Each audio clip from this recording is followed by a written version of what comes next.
అందరికీ అందుబాటులో ఉండే మనిషి వాసుపల్లి గణేష్ కుమార్ అని మేయర్ గొలగాని హరి వెంకట కుమారి అభిప్రాయపడ్డారు. విశాఖ వైసీపీ ఎంపీ అభ్యర్థి బొత్స ఝాన్సీతో కలిసి సోమవారం 28వ వార్డులో పర్యటన. ఎన్నికల తర్వాత విశాఖ నుంచే జగన్ పాలన. మేయర్ గొలగాని హరి వెంకట కుమారి. అందరికీ అందుబాటులో ఉండే మనిషి వాసుపల్లి గణేష్ కుమార్ అని మేయర్ గొలగాని హరి వెంకట కుమారి అభిప్రాయపడ్డారు. విశాఖ వైసీపీ ఎంపీ అభ్యర్థి బొత్స ఝాన్సీ లక్ష్మీలతో కలిసి సోమవారం 28వ వార్డులో పల్లా అప్పలకొండ, పల్లా దుర్గా సమక్షంలో రామ్నగర్లో ఎన్నికల ప్రచారం నిర్వహించారు. అదేవిధంగా జీవీఎంసీ 36వ వార్డులో కార్పొరేటర్ మేరీ జోన్స్ రాజు ఆధ్వర్యంలో మేయర్ పూర్ణ మార్కెట్, చందు స్వీట్ ప్రాంతాల నుంచి ఇంటింటా ప్రచారం మొదలెట్టారు. 36వ వార్డు ప్రచారానికి విశాఖ దక్షిణ వైసీపీ ఎమ్మెల్యే అభ్యర్థి వాసుపల్లి గణేష్ కుమార్ హాజరై మాట్లాడారు.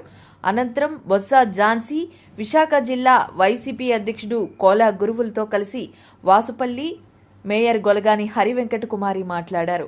సీఎం జగన్ చొరవతో ఇప్పటికే విశాఖ అన్ని విధాలా అభివృద్ధి చెందిందని, ఎన్నికల తర్వాత విశాఖ నుంచే జగన్ పాలన మొదలవుతుందని తెలిపారు. దక్షిణ ఎమ్మెల్యేగా వాసుపల్లి, ఎంపీగా బొత్స ఝాన్సీ లక్ష్మీలను అత్యధిక మెజారిటీతో గెలిపించాలని మేయర్ గొలగాని హరి వెంకట కుమారి ప్రజలను అభ్యర్థించారు.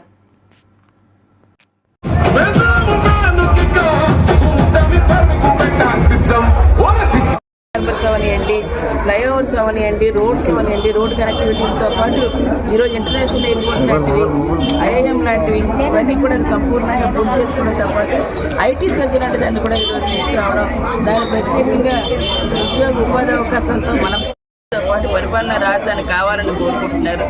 అటువంటి దానికి ఈరోజు అందరూ కలిసికట్టుగా మేము మా ప్రాంతాన్ని అభివృద్ధి చేసుకుంటే మా పిల్లలు బంగారు భవిష్యత్తు ఏర్పడుతుంది. దానికి ఈరోజు జగనన్న మేనిఫెస్టో కూడా మరి రీసెంట్గా రిలీజ్ అయింది కూడా చూసారు. ఏవైతే సంక్షేమ అభివృద్ధితో పాటు ప్రధానంగా విశాఖపట్నాన్ని పరిపాలన